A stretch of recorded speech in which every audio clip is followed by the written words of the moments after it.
දැන් ඔය වගේම ඔය පවුලට දෙනවා වගේම කියන වගේ චෝදනාවක්නේ හිටපු දයා රත්නායක කියන හමුදාපතිතුමා කළේ.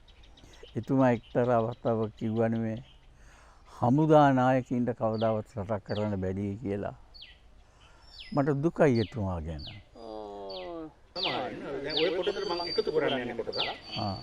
දැනට තියෙන මේ විශාල මේක ඔය මිලිටරි කාර්යයකට කොහොමද මේ රට බාරදලා කරන්න බෑ ගෝඨා පිස්සෙක් ගෝඨා. ඔව් කියනවනේ දැන් එහෙම කියන්න පටන් ගත්තේ දයා රත්නායක හිටපු හමුදාපතිතුමා කියාපු කතාවක් නිසා. එතුමා කිව්වා හමුදාව මෙහෙව්ව කෙනෙකුට හමුදා ලොක්කන්ට රටක් ලොක්ෙක් වෙලා පාලනය කරන්න බැරි කියලා. ඉතින් අනිකුත් අය ඕක අල්ලගෙන ඔය නොයෙක් කතා කියනවා. ඉතින් මේකනේ මේ මහත්වෝ වැඩේ. යමක් ප්‍රකාශ කරන්නට පළමු. විශේෂයෙන් මේ අපි වගේ සිම්පල් සයිමන්ලා නෙවෙයි. ඉහළ තනතුරු ගන්න වගකීම් තියන අය යමක් ප්‍රකාශ කරන්නට කලින් ඒ දේ පිළිබඳව හිතලා මතලා කරුණු හොයලා බලලා කරන්නට ඕනේ. දැන් බලන්න එතුමා එහෙම කිව්වට දයා රත්නායක හිටපු හමුදාපතිතුමා එහෙම කිව්වට දෙවැනි මහා ලෝක යුද්ධයේ මෙහෙයපු 4 දෙනෙක් ඉන්නවා. එයින් එක්කෙනෙක් තමයි ඇමරිකාවේ නායකයා යුද හමුදා නායකයා ඩ්වයිට් අයිසන්හවර්. එයා නගර ජනාධිපති වුණා එක සැරයක් නෙවෙයි දෙපාරක්. 960 ගණන් වල. ඒ වගේම ප්‍රංශයේ ආණ්ඩු මාසෙන් මාසෙට විඳ වැටෙන්න පටන් ගත්තා. හමුදාවේ ඒ කාලේ දෙවනි ලෝක යුද්ධ මෙහෙයුමේ ප්‍රංශය වෙනුවෙන් ඉදිරියට ගිය මිනිසයා තමයි චාල්ස් ඩිගෝල් හමුදාපති. එයා පාලන බලය අතර ගත්තා. අනේ දෙයියනේ කොච්චර අගේට රට මෙහෙව්වද? ඩිගෝල් පක්ෂය කියලා මං හිතන්නේ දේශපාලන පක්ෂයකුත් ඇති වුණා. මේ වර්තමානෙන් අපිට ගන්න පුළුවන් දේවල්. පොඩ්ඩක් අතීතයට යමුකෝ අපි. අපේ දුටුගැමුණු රජුරෝ එලාරත් එක්ක මූණට මූණ සටන් කළ මිනිහෙක්නේ. අන්තිමේදී මැරුණ හතුරු රජතුමා වෙනුවෙන් සීවටනෙකුත් හැදුවනේ. රුවන්වැලිසෑය වගේවත් හැදුවනේ. මං අහන්නේ දුටුගැමුණු පේල්ද අපේ විජයබාහු රජුරෝ 1000 ගණන් වල මේ රටේ අල්ලගෙන හිටිය විදේශිකයෝ ඔය දකුණු ඉන්දියන් කාර්යෝ උන් එළවල දාලා රට එක්සේසත් කළ පාලනය කළා. විජයබාහු පේල්ද පරාක්‍රම බාහුගේ කාලෙත් එහෙමයි. ඒ මිනිහා ඒ ඔක්කොම එළවල දාලා සමුද්‍රයකුත් හැදුවා. ඒ මිනිහා පේල්ද? එහෙනම් අද මේ මිනිස්සු ගැන කතා කරන්නේ ඇයි? මේවා ඉතිහාසයෙන් නොදැන කරුණු නොදැන ආවට ගියාට එහෙම පොඩි අපි වගේ සිම්පල් සයිමන්ලා නම් කමක් නැහැ. රටේ වගකිව යුතු තනතුරු දරන එහෙම කතා කරන්න වටින්නේ නැහැ. හැබැයි මම මෙහෙම කියනවා. ඔව්. දැන් ඔය අපේ ඉන්න සමාජයෙන් ඔය දුර්හාරෝපණේ ඉන්න මොනවා හරි වාද විදිහට මොනවා හරි පීඩනයක් හරි ඇති. ඔව්. මේ ගෝඨාභය රාජපක්ෂ මහත්තයා නිලධාරියෙක් හැටියට ඉන්න කාලේ. ඔව්. තම ලස්සනට තමන්ට දීපු වගකීම ඉතාම ඉහළින් ඉටු කරපු කෙනෙක්. ඔව්. ඇත්තටම මේ තනතුර ගත්තට පස්සේ මොකද්ද වෙලා මොකද්ද මේ අර්ථයක් තියෙනවා වගේ. එයා කරගත්ත ලොකුම වින්නහිය තමයි මේ රටේ කෘෂි කර්මය අර රසායනික පොහොර වලින් එකපාරටම මේ අනිත් පොහොර වර්ගය මොකද්ද? කොම්පෝස්ට් පොහොර. ඒකට පරිවර්තනය කරන්න ගියා. ඔහු දැනගෙන ඉන්නේ නැතුව වෙන්නට පුළුවන්. එයා දන්නේ හමුදාවනේ. කෘෂි කර්මය ගැන දන්නේ නැහනේ. උපදේශකයෝ කියන අය ටික පරිස්සමෙන් ලං කර ගන්න ඕන අය. උපදේශකින්ට වරදින්නේ නැද්ද? උපදෙස් දෙන අය ඔක්කොම මේ ගොවියෝද? කියන්නේ හරියුම් ඉඳලා නැහැ උපදෙස් දෙන්නේ. මට එහෙම හිතෙනවා. හිතනවා. එහෙම හිතනවා නම් මම එතන හිටියනම් මම දෙන උපදේශය මොකක්ද දන්නවද? ජනාධිපතිතුමනි එකපාරටම මුළු රටේම ඕය වැඩේ ක්‍රියාත්මක කරන්න යන්න එපා. අපි ගමු එක දිස්ත්‍රික්කයක්. වීගවිතන් සරුවට කරන එක දිස්ත්‍රික්කයක් ගමු. ඒ දිස්ත්‍රික්කයේ අයට ගොවියන්ට කියමු උඹලා මෙන්න මේ පෝර. ඒ අයට දෙන්න දිය යුතු පෝර මං පොස්වර හොඳට ගබඩා කරලා තියා ගන්නවා. ඉල්ලන තරමටම දෙනවා. කරන්න ඕක. අනිත් අයට කියනවා රයිට් උඹලා පුරුදු විදිහට කරගෙන පාරයන්. අවසානයේදී අස්වැන්නෙන් අපිට බැලන්න බැල්ල මේ දෙකේ වෙනස. අඩුපාඩු කරන්න ගියාම සිද්ධ වෙන මුණ දෙන්න සිද්ධ වෙන අඩුපාඩු. එහෙමනේ. දැන් අපි ඉස්කෝලවල යමක් කරන්න ගියාට පස්සේ මේ පොඩි ළමයි ලව්වා කරවන දේ ලොකු ළමයි ලව්වා කරවන්න යන්නේ නැහනේ. ලොකු ළමයි ලව්වා කරවිය යුතු වැඩ මේ පුංචුන්ගෙන් ගන්න යන්නේ නැහනේ. අපිට ඒ ප්‍රායෝගික අත්දැකීම් තියෙනවා. මෙතුමාට ඒ අංශයේ ප්‍රායෝගික අත්දැකීම් නැහැ, තියෙන්නේ හමුදා අත්දැකීම්. කරපන් රයිට්. හැබැයි ලේකතුමනි මෙහෙම ප්‍රශ්නයක් තියෙනවානේ. අපේ රටේ රාජ්‍ය ප්‍රතිපත්තියක් කියන එකක් හැදිලා නැහැ. ඒ ප්‍රතිපත්තිය හදාගත්තා නම් රටතරම තාවුත් ඒක වෙනස් කරන්නත් බෑ. හැබැයිට මාත් එක්ක ගයි එකට. ඔයා බලයටපත් වුණාම ඔයාට ඕන වැඩ. මම බලයටපත් වුණාම මට ඕන වැඩ. ඒතකොට මේ රටවැසියට ඒගොල්ලන් ඕන කරන දේවල් නෙවෙයි ඉෂ්ට වෙන්නේ. මං පිළිගන්නවා ඒක. ඇත්තටම ඇයි මේ පහ බලය තිබ්බා තුනෙන් දෙකේ බල තිබ්බා ඇයි මේගොල්ලෝ ඒ පැත්තට යන්නේ නැති තිබ්බත් ඒ රහස? ඒක දැන් නීතියක් හැටියට කවුරු ආවත් මොනවා කිව්වත් කරන්න ඕන දේ මේකයි කියලා කියන තැන් දෙකක් තුනක් තියෙනවා. කවුරු ආවත් ඇමතිවරු ගාන 30යි. කවුරු ආවත් රාජ්‍ය ඇමතිවරු ගාන 40යි. ඒක හෙට අනිද්දා කවුරු බලයටපත් වුණත් ඕක තමයි ගාන. ව්‍යවස්ථාපිත ගන්න. අන්න ඔය වගේ යම් විෂයන් වලට හදන්න ඕන වෙනම ප්‍රතිපත්ති. ඒ ප්‍රතිපත්ති වෙනස් කරනවා නම් ඒ ප්‍රතිපත්තිය වෙනස් කරලා වෙනස් කරන්නයි පුළුවන්කම තියෙන්නේ. ඒ විදිහට හදන්න ඕන. එහෙම නැතුව මං ආවහම එක නීතියක්. ඔයා ආවහම තව නීතියක්. එහෙම කරන්න බෑ. රටට වැඩක් වෙන්නේ. ඔව්. ඉතින් මේ ඉන්දියාවේ ඇත්තටම මොන තාත ඉන්දියාවේ කරගෙන යන ඔය ප්‍රතිපත්ති තියෙන ඔය ගොල්ලෝ. ඔව්. ඇමරිකාවේ උත්තර දඩබ්බර නායකයා පොලිස්කාරයා කියලා කිව්වට ඔව්. එතුමාට තියෙන්නේ දෙන දෙයක් කාලා වෙන දේ බලාගෙන ඉන්න තමයි. ප්‍රතිපත්තිය තමයි මෙහෙවන්නේ රට. මම සිස්ටම් එක. ඔව්. බැරිකම නෙවෙයිනේ. ඒ තැනට බැරි උන් නෙවෙයි කියලා කියන්නේ ඒගොල්ලෝ ලෝකෙ අනිත් තැන් වල කෙරෙන හැටි දන්නේ නැtei කියලාද අපිට හිතන්න වෙන්නේ. මං එහෙම හිතන්නේ නැහැ. ඒගොල්ලෝ දන්නවා. දැන් එංගලන්තයේ මේ ආණ්ඩු ක්‍රම ව්‍යවස්ථාව ලිඛිත ව්‍යවස්ථාවක් නැහැ. නමුත් කරගෙන යනවා. ඔයා බලයටපත් වුණත් ඔයා කරන්නත් ඕන එක. මං බලයටපත් වුණත් ඒත් ඒකයි. ඒ විදි ක්‍රමයක්.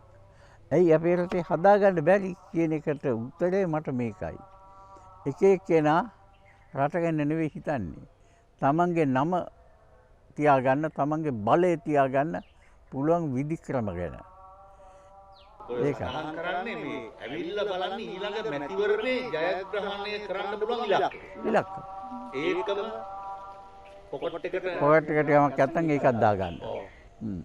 කැතම වැඩි තමයි ඒකත්. අරගෙන ඉවරලා ලංකාවේ තියන්නේ නැහැ. කෙලගෙන ගිහලා පිටරට වල. එහෙමත් කරනවා කියනවනේ. ඔව්.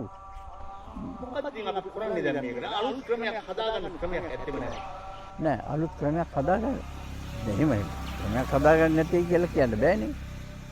මේ රටේ ඉන්නේ ඔක්කොම මෝඩයෝ නෙවෙයි. දැනට උනත් ඔය පාලකීන්ට තේරිලා තියෙනට ඕනනේ. මොකක් හරි සිස්ටම් එකක් තියෙන්න ඕනයි කියලා ඒගොල්ලොමත් කියනවනේ දැන්. මේ සිස්ටම් එකේ වැරද්ද කියලා. අන්න ඒවා හදා ගන්නවා ඒවා හදලයි අපි තියෙන්නේ.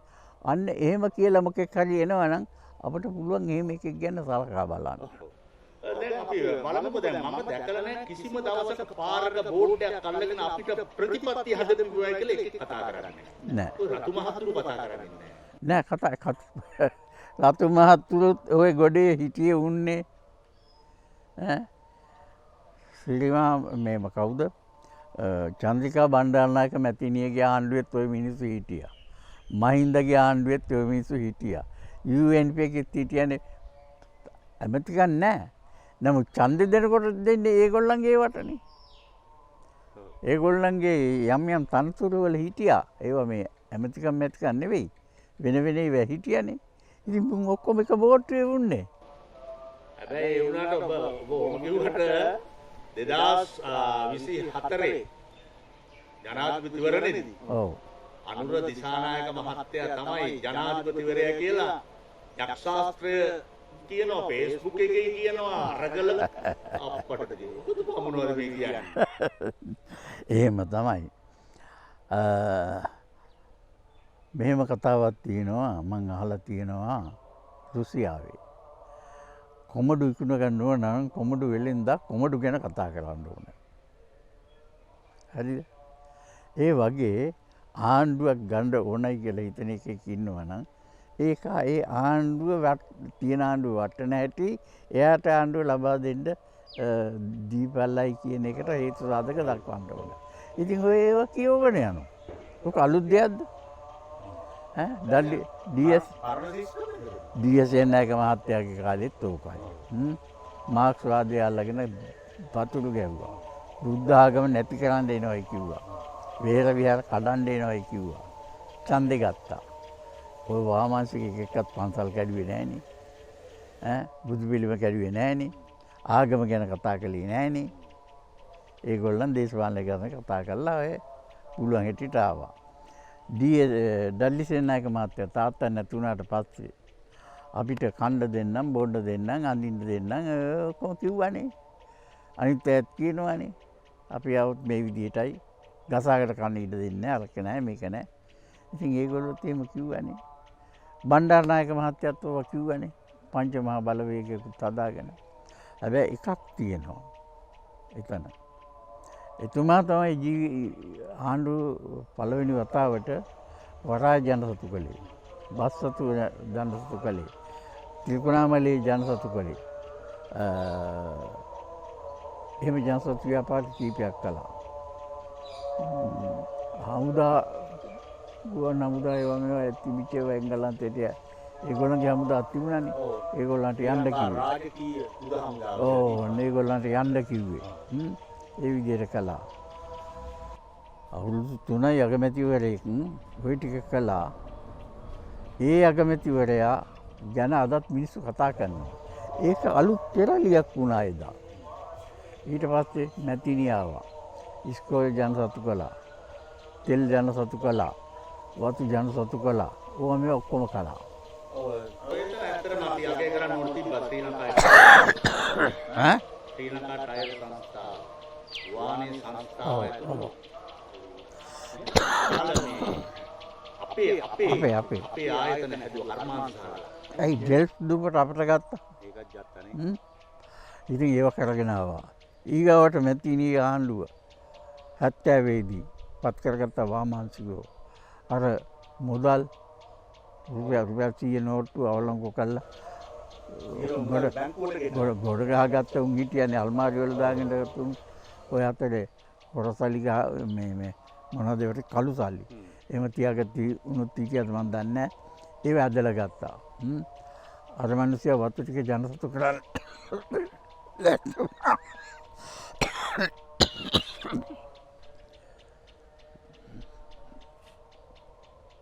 කොල්ලින්නාද සිල්වා වතු ටික ජනසතු කරන්න ලෑස්ති කළා. ඒ වගේම ආණ්ඩු ක්‍රම ව්‍යවස්ථාව වෙනස් කරන්න ලෑස්ති කළා. පීටර් කේනමන් එයා ගෙවල් කුලි 50ක් ඒවා මේවා ගෙනාවා. පිලිප් ගුණවර්ධන බණ්ඩාරනායක මහත්තයාගේ කාලේ කුඹුරු 50 එහෙම ඒවා ගෙනාවා.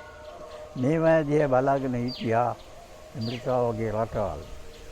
මුන්ට නම් මේකට ඉර දුන්නොත් දැන් මෙයා මේවා තවත් දිගට කරගෙන යන්න යන්නේ. ආයෙ හොල්ලන්න හම්බ වෙන්නේ නැහැ. ඒකින්ද මුංගෙලෝ හරින්න වැඩක් කරන්න ඕන. එහෙම නැත්නම් අපේම රටේ ධනපති පන්තිය මේක නම් හරියන්නේ නැහැ මේක වෙනස් කරන්න ඕනයි කියලා කොල්ලෝ ටික අල්ලගත්තා. කොල්ලෝ ටික අරගෙන උන්ට ආයුධ දුන්නා. බණ්ඩාර කැමති ආණ්ඩුව පිටවල අවුරුද්දක් ගියේ නැහැ. 1970 මැයි මාසේ 28 වෙනිදා නෑ 70 මැයි මාසේ 28 වෙනිදා ඒ ආණ්ඩුව පිටවෙන්නේ. 71 අප්‍රේල් මාසේ අවුරුද්දක් ගියේ නැහැ. කොල්ලෝ ගහන්න පටන් ගත්තා. අප්‍රේල් 4 වෙනිදා. මල හත්තිලව්වේ මං අහන්නේ එහෙම රාෂ්ට්‍රීය විප්ලවයක් කරන්න පුළුවන් ද කම්කරු පන්තිය දන්නේ නැතුව? උන්සාබික කරගන්න නැතුව? ඒ වගේම රටේ ජනතාව දැනුවත් කරන්න නැතුව? ලෙනින්ලා එහෙමද විප්ලව කළේ? මේකට මේ තරුණ කොල්ලන්ට දුන්න තුවක්කු ටිකක් අපි මෙහෙම කමු මේ පරණ හම්බඩ ගහිච්ච නාකි වාමාංශිකයින් එක මේක කරන්න බෑ. හැබැයි උන් එක තමයි මේ මිනිස්සු කරගෙන යන්නේ දැන් මේ වැඩේ. ආන්නේ කාබාසිනිය කළා දැම්මා. ඔබ කියන්නේ මේ වෙලේ ඒගොල්ලගේ අවශ්‍ය කරන මේ සාමූහික කණ්ඩායම බලපෑම් කණ්ඩායමට නිදිය එකතු කරගත්තේ නැහැ කියන්නේ. ඇත්තටම විප්ලවයක් කරන්න නම් ඒ ඕනම රටක කම්කරු පන්තිය පොදු ජනතාවගේ ක්‍රියාකාරී බුද්ධිමත් මිනිස්සු පෙරමුණට ගන්න ඕන. ඒ මොකක්වත් නැතුව ඉලන්දාරි තුවක්කු අරගෙන ගිහිල්ලා පාලම් පිටුවට ඔක් කරන්න පුළුවන්ද? ව්‍යාපාර ගිනි තිබ්බට කරන්න පුළුවන්ද? මිනිස්සු මැරුවට කරන්න පුළුවන්ද? ID කාඩ් එකතු කරගත්තට කරන්න පුළුවන්ද? කී දහහක් තරුණෝ නැති කළාද? ඒක නවත්තපන්කෝ 89 88 වෙනකොටවත්. ඒත් නැහැනේ ඒක ආයෙම පටන් ගත්තනේ. අපේ රටේ තරුණ කොල්ලෝ කෙල්ලෝ කී දහහක් නැති වෙලා ඇද්ද මේ තේරුමක් නැති වැඩවලින්? ඒ තේරුමක් නැති වැඩ කළ මිනිස්සු අද කතා කරනවා අපට දියල්ලා අපි කොන්න හැටි පෙන්නන්න. ඒගොල්ලොත් කරන හැටි පෙන්නුවා තමයි මේ ආණ්ඩුවට එක්කව වෙලා. ඔය කියන්නේ විප්ලවයේ කරන්න දන්නේ නැහැ කියන්නේ. හරි සංවිධානය කරගෙන කරේ නැහැ. ඒකට හේතුව දන්නේ නැතුවට වැඩිය මේගොල්ලන්ට කිසි කෙනෙක් උගන්වන්න ආවේ නැහැ. මොකද මේගොල්ලෝ එක්කෝ විදේශීය බලවේගයක පිටිපස්සේ හැසිරීමට යටත් වෙලා. එහෙම නැත්නම් දේශීය ධනපති පන්තියේ කුමන්ත්‍රණකාරීන්ගේ ඒ වැඩවලට යටත් වෙලා ඔය වැඩේ කළේ. ඔබ මේ විදේශීය බලපෑම් ගැන සඳහන් කරලා තියෙනවා. ඔව්. මේ වචනය සඳහන්. ඔව්. ඔබ වරින් වර අපේ ශ්‍රී ලංකා ඉතිහාසයේ හිම අවස්ථා තිබුණා. නැතුව නොවේ. ඔව්. 2015 සුවිශේෂී එවැනි ස්ථානයක් ඔය සිරිසේන මහත්තයා මෙහෙන් ගලවගෙන දාලා කණ්ඩායම පුතුගල එදා ලෝකයේ විදේශීය ප්‍රධාන බලවතුන්ගේ ඇතුලේ කණ්ඩායමක් තිබුණා. ඔව්. මේ දැන් වෙන තත්ත්වය බැලුවහම මේ දැන් රටේ තියෙන මේ කොවිඩ් තත්ත්වයක් ඒක ලෝක ඔව් ඔව් විශේෂයි. ඔව්. මේ වගේ වෙලාවකදී අපේ තරංතරාවල තෝරගන්න ඕන. අපි එහෙම නැතුව රට බේරගන්න ක්‍රමයක් නේ අපි හොයාගන්න ඕනේ කියලා මට හිතෙනවා. ඔව්. හැබැයි එහෙම නැතුව මේ වගේ මේ දේවල් ඇති කරන්නේ නැවතත් අන්නර කුමන්ත්‍රණ දේශ බලපෑම ඒකට දාලවත්. නෑ ඒක දාලා වද්ද නෙවෙයි දාලයි කියලා මට හිතෙන්නේ. මොකද දන්නවද? අපේ භූගෝලීය පිහිටීම අනුව හැම බලවතාවටම මේ රට ඕන කරලා තියෙනවා. ඒක ඇමරිකන් වෙන්න පුළුවන්, චීනය වෙන්න පුළුවන්, වෙන ඉන්දියාව වෙන්න පුළුවන් ඕන කරලා තියෙනවා. ඒ නිසා අපේ රට දුරව පවතින එක ඒගොල්ලන්ගෙන් යැපෙන මිනිසුන් ඉන්න රටක් බවට පත් වෙන එක ඒගොල්ලන්ගේ හීනයක්, ප්‍රාර්ථනයක්, සැලසුමක්. ඉතින් අපේ රටේ ඕකට ඉඩ නොතිය වැඩ කරන්නට පුළුවන්කමක් තිබුණා. මේ මිනිස්සුන්ට ගෝඨාභය මහින්ද වගේ මහත්වරුන්ට පුළුවන්කමක් තිබුණා. ඇත්තටම මේ කාලකන් ලෙඩේ මුළු ලෝකෙම වෙනසපු ලෙඩේ කඩාකට පාත් නුනනම්.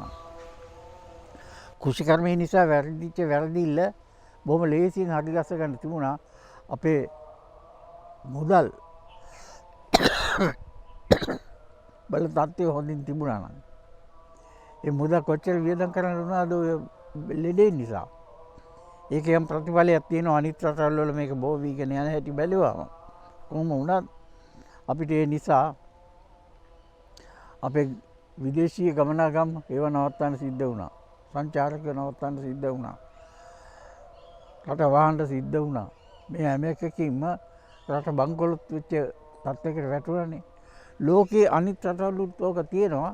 හැබැයි සමහර රටවල් ලෝක පේන්නේ නැහැ. ඒගොල්ලන් එදා ඉඳලා ධනවත් මිනිස්සු වෙලා හිටියේ ඉඳා. නමුත් දුප්පත් රටවල් අරගෙන බලන්න. එහුන් අපටත් වඩා අන්තයි අද ජීවත් වෙන විදිය. අපේ රටේ මිනිස්සු වගේ තමයි. ආණ්ඩුවට දෙස් දෙනවා. ඉතින් මේ තත්ත්වය අමතක කළයි අපි කතා කරන්නේ බොහෝ අවස්ථාවල් වල. විපක්ෂ නායකයා කතා කරන්නේ එහා මේ සුන්දර ලෝකයක් මවාගෙන. එයාගේ අප්පා අපට දීපු සුන්දර ලෝකය අපිට හොඳට මතකයි. මේ ඊළඳාරි දන්නේ නැහැ ඒවා. 88 89 කාලේ උයාගත්ත දේ කණ්ඩ තිබුණාද? මගේ එක ළමයෙක් අල්ලගෙන යනවා. ඒකව බේරගෙන එනකොට තව එකෙක් අල්ලගෙන යනවා. ඔහොම තිබිලා. අන්තිමට විශ්වවිද්‍යාලේ ඉන්න එක නෑදෑයගේ කඩේක බඩු විකුණන්න නැවැත්තුවා. ගෙදර නවත්ත ගත්තේ නෑ. නිින්දක් තිබුණේ නෑ. කණ්ඩ තිබුණේ නෑ. ඒ අමාරුව මුළු රටටම දැවුණා. අර බඩගින්නේ නම් ඉන්න තිබුණේ නෑ. කොහොම හරි කණ්ඩ ටික තිබුණා. ඒ වුණාට කණ්ඩ වෙලා කණ්ඩ විදියක් නෑ. කට දාගන්න විදියක් නෑ. ඉතින් ඒක මේ ඉන්න තරුණයෝ දන්නේ නෑනේ. ඒක ඒගොල්ලන්ගේ වැරද්දක් නෙවෙයිනේ. ඒවා අපි දැනගෙන ඉන්න එපාය. අපිට පුළුවන් විදිහට කියා දෙන්න එපාය. මේ විපක්ෂය සුරංගනා ලෝකමවනවා. එයාට හෙට අපි කියමුකෝ ආණ්ඩු ක්‍රම ව්‍යවස්ථාව තියෙනවයි කියලා ක්ලෝස් එකක්. රයිට්. ඕන්න උඹලා කරපල්ලා. අපි යනවා. එහෙම යන්න පුළුවන් කියලා අපි හිතමුකෝ. ඒගොල්ලන්ට දුන්නම මේක කරන්න පුළුවන්ද? මේ ලෙඩේ හොඳ වෙනවද? මේ ඩොලර් පණ ගහලා එනවද? නෑනේ. මේ බලය. ඔබතුමා හිතන්නේ මම කල්පනා කරලා ඔබතුමා සඳහන් කරා මේ විදේශීය රටවල් අපේ රට දාන බොහෝ ඉලක්ක කරගෙන සැලසුම් කරගෙන මේක ගැන මේ මහන්සි වෙනවා. ඉතින් අපේ රටේ ජනතාවට ඕන තේරෙන්නේ නැහැ. අපේ රට එවුනේ බේරගෙන අපි පොඩ්ඩක් මේක බේර ගන්න ඕනේ. අපේ රටේ ගිහලා තැන්වල ඉන්න මිනිස්සු අපේ රටේ දැනුවත් කරලා තියනවද ඔකට? අපේ අධ්‍යාපනය තියනවද කොටින්ම? අපේ රට මෙන්න මෙහෙම ස්ථානයක් අපේ රට ගිලිගන්න ඕන තරම් මෙහෙම මිනිස්සු ඉන්නවා. වැඩි ඕනේ නෑ. මම අර ඊයේ අරුණ පත්තරේට ලියලා තිබුණා ලිපියක්. ඔයා කීවද මන් දන්නේ නෑ. ඒකෙන් මං අහන්නේ අපේ ජාතිකත්වයක් මරලන්නේ දැන් තියෙන්නේ. අපිට පුළුවන්ද ඉංග්‍රීසි සිංහල වචන 10ක් කතා කරන්න පුළුවන්ද ඉංග්‍රීසි වචන 3-4ක් ගන්න නැතුව? ඔන්න අද මම දැක්ක මේකේ නාට්‍යයක් යනවා. ඒකේ කෙල්ලෙක් දුවගෙන පැනලා කොල්ල ඉස්සරහට පැනලා අහනවා. ඔයා සර්ප්‍රයිස් උනේ නැද්ද? මොනවද මේ භාෂාවට කරන්නේ? පැහැදිලි වශයෙන්ම කියන්නට ඕන රටක ජනතාවක් එකට ඇද බැඳලා තබා ගන්න රහයන් පොටවල් 3ක් තියෙනවා. මම නෙවෙයි කියන්නේ. ප්‍රංශ ජාතික මානව විද්‍යාඥයෙකු වන නාමතකුන් කියන්න මට මතක නැහැ. ඔහු කියලා තියෙනවා. මොනවද මේ රහයන් පොටවල් 3? එක භාෂාව. 2 ආගම. 3 ඒ දෙකෙන්ම පෝෂණය ලබාපු සංස්කෘතිය. භාෂාවට ඒ තුර රහයන් පොටවල් කැඩිලා ගියොත් ඒ ජාතිය අන්දර සින්දර වෙලා යනවා. දැන් මේ කරන්නේ භාෂාවට ගිහිල්ලා. දැන් බලන්න සැලසුම් කළා වෙන වැඩක් වගේ. ඔව් සැලසුම් කළාමයි. මම ඒක පැහැදිලිව කියනවා. අද නාට්‍යයක් ගත්තොත් නාට්‍යයේ ඕන තරම් සිංහල වචන තියෙනවා දාගන්න. දැන් ඊසි කියන වචනෙට ලේසි කිව්වහම මොකද වෙන්නේ? එන ගන්නවද? අයියෝ කොට ඊසි ගන්න යන්නේ. දැන් අර ඔයා සර්ප්‍රයිස් වුණාද? ඔයා පුදුම වුණාද? නැත්නම් බය වුණාද? අපිට නැද්ද වචන? මේ විදියට මම මේ ඊයේ පෙරේදත් වැඩසටහනක් ගියා. පැහිච්ච ළමයිද පැහුණා වැඩිද ඔන්නම ළමයින්ගේ වැඩසටහනක්. එක හාදේ ඒ වැඩසටහන මේ වන හාදයක් කියනවා කතා කරලා පොඩි එක.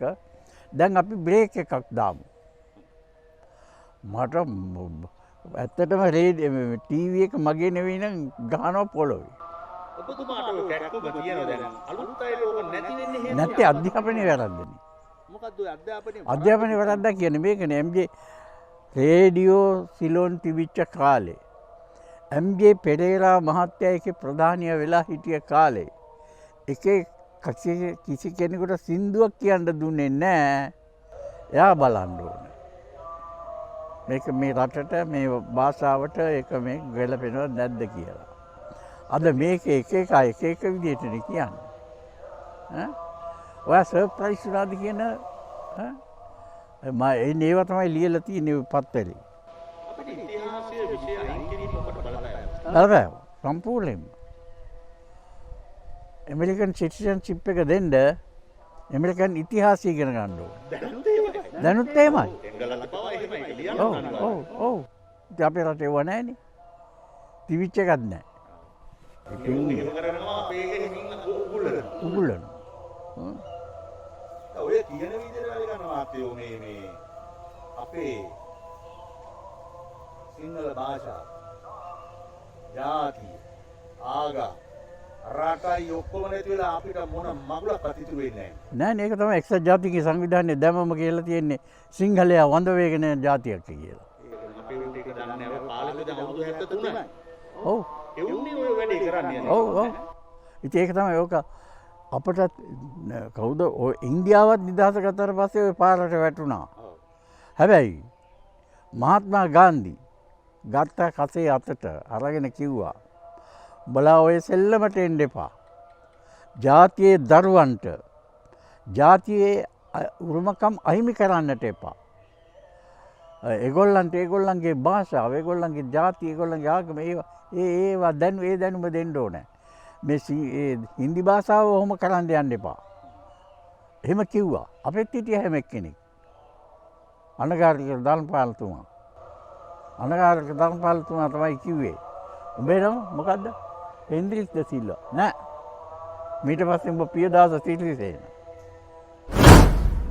හරිද? උඹේ නම මොකද්ද? මලලගේ ජෝර්ජ් පීරිස්. නෑ. එහෙම වෙන්න බෑ. උඹ ගුණපාල පියසේන මල්ලසේකර. අපේ මිනිහට මොකද කළේ? ඉන්දියාවේ ගාන්ධිට මොකද කළේ? නිල නොලත් රාජ්‍ය නායක තනතුරු. අපේ එකක් ඉන්දියාවට එළෙව්වා. රටේ ඉන්දුනේ. ඉන්නේ දුන්නේ නැහැ. දියසේනා කෙල්ලවල දැම්මා. මේක හිටියොත් සිංහල ඔව් මේක හිටියොත් කළු සුද්දන්ට තරක් නැහැ නේ. ඉතින් ඔය වගේ වැරදි කරගත්ත ජාතියක් අපි. ඔය වැරද්ද හරිගස්සන්න එකෙක් තාම නැහැනේ. දැන් මං අහන්නේ මේකයි.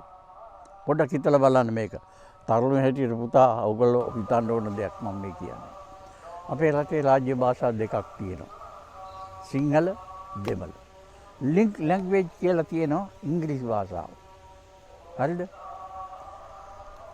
ඒක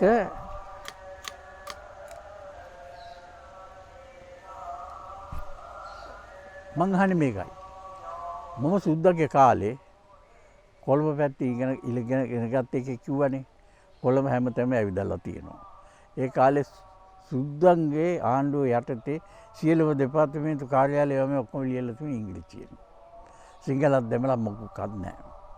දැන් රාජ්‍ය භාෂා එතකොට සිංහලෙන් ලියාපු බෝඩ් ඒවා මේවා තිබුණේ 2යි 3යි එම්.ඩී. ගුණසේන, ඩබ්ලිව්.කේ. ජිනදාස, ඩී.සී. ජයසේකර ඒගොල්ලෝ වෙද මහතුරු. අන්ත ගබෝසිංහ වෙළඳ ආයතන. ඒ ඔය තමයි සිංහලෙන් ලියලා තිබුණේ. වෙන කොහෙවත් සිංහලෙන් ලියලා තිබුණේ ඉංග්‍රීසියෙන් තිබුණේ. දැන් සිංහලෙන් රාජ්‍ය භාෂාව කළා. ආණ්ඩුවේ කන්තෝරවල මේ ඔක්කොගේම සිංහලෙන්, දෙමළෙන්, ඉංග්‍රීසියෙන්. අර සිංහලෙන් ලියාපු උනුත් දැන් නෑ ගුණසේන විතරයි ඉන්නේ. මොකක්වත් නෑ. මාතලේ ඈත පිටිසර ගම් වලට යනකොට බලන්නකෝ සිංහලෙන් බෝඩ් එකක් ලියලා තියෙනවා මුලට දීලා. මම අහන්නේ මේකයි. මම අර ඥානසාර හාමුදුරන්ගේ එකට සාක්ෂි දෙනකොටත් මම ඇහුවේ ඇයි හාමුදුරනේ අපේ පාලකින්ට බැරිද එකම ජාතියක් එකම නීතියක් ගැන කතා කරන්න අපේට බැරිද සිංහල මව්බස කරගත්ත එකාට ඉස්සෙල්ලම ලියාපන් බෝඩ් එක සිංහලෙන් දෙමළ මව්බස කරගත්ත එකාට ඉස්සෙල්ලා කියාපන් දෙමළෙන් ලියා ගන්න කැමති නම් ඊට පල්ලෙහෙන් සිංහල එකාට පුළුවන් දෙමළෙනුයි ඉංග්‍රීසියෙන්ුයි ලියන්න දෙමළ එකාට පුළුවන් සිංහලෙනුයි ඉංග්‍රීසියෙන් ලියන්න මෙතන මානව අයිතිවාසිකම් කැඩිලක් වෙන්නේ නැහැ නීතියට පටහැනියක් වෙන්නේ නැහැ සහජීවීන් සමගිව එකට ඉඳීමේ වැදගත් පාඩම නම් කියලා දෙනවා. මම පුරුදු වෙනවා අරකාගේ බෝඩ් එක දිහා බලාගෙන ඔය එයාගේ අයිතිය. මේක ඔය එයාගේ අයිතිය. දැන් මුළු රටම ඉංග්‍රීසියෙන් නෑ. පිටරට සුද්ධ වෙනවා මෙහි. උන් දන්න මගුලක් තියෙන භාෂාව. උන් දන්නේ ඔක්කොම මේ බෝඩ් බලාගෙන යන මේක. උන් හිතන්නේ මොකද්ද? එක්කෝ මේ යක්කුන්ට නිදහසක් නෑ. සුද්දන්ගේ සරටක් තාම. එහෙම නැත්තම් මු මානසික වහල් જાතියක්. උගත් ළමෙක් පුතා මං කියන එක වැරදිද? හොඳයි. ඔබ ඉතාම මම හිතන්නේ දැන් අපේ ආලෝකයක් පොඩ්ඩක් අපිට රසව යනවා. ඔබතුමාගේ තමන්ට කරදර කරලා වැඩි කියලා. ඔව්. ඒ නිසා අපි ඉතාම වැදගත් ස්ථානයකට ගෙනල්ලා ඔබතුමා නැවැත්තුව ඔබතුමාට බොහොම සුළුයි. ඔබතුමාගේ දා තිබුණ ඒ ගති තව බොහෝ දේ තිබුණත් කතා කරගන්න අපිට වෙලාවක් රස වෙන කාලයක් ටිකක් වැඩි. අපි මහන්සි කරන්නත් එච්චර හොඳ නැහැ. ඉතින් ඔබ ගෙන පණිවිඩය තමයි මම මේ අපේ ප්‍රේක්ෂකයන් අපේ සියලුම ජනතාවට අපේ ආදරණීය ජනතාවට මම මතක් කරලා දෙන්නේ මෙතුමා කියන්නේ අපිට අපේ ජාතිය අපේ ලංකාවේ සිටියමින් ලෝක සිටියමින් අපි නැති බංග වෙලා යයි කියන සැකය තුමාගේ හිතේ තියෙන මේ වසර 73ක් නිදහස ගත්තට පස්සේ අපේ අය පාලනය කළා මේ සියලුම දෙනා එක් පාර්ශවයක් නෙමෙයි අපේ ජාතිය ගැන නම් හිතලම නැහැ භාෂාව ගැන හිතලා නැහැ රට ගැන ආගම ගැන හිතලා නැහැ මේක විනාශ කරන්න යනවා එන්නේ ඒ නිසා ඔබලා මේ කියපු දේ හොඳට හිතට අරගෙන එමින් තනියම ඇඳට ගිහිල්ලා විනාඩි 10 15ක් හරි කල්පනා කරලා මේ ගැන තීන්දුවක් ගන්න. අපි වෙතකින් මේ වැඩසටහන නිමා කරන ඔබලා ඔබගේ තීන්දුව රට ආරක්ෂා කරගන්න. ඔබතුමාට බොහොම ස්තුතියි අපිත් එක්ක සම්බන්ධ වුණාට. බොහොම ස්තුතියි.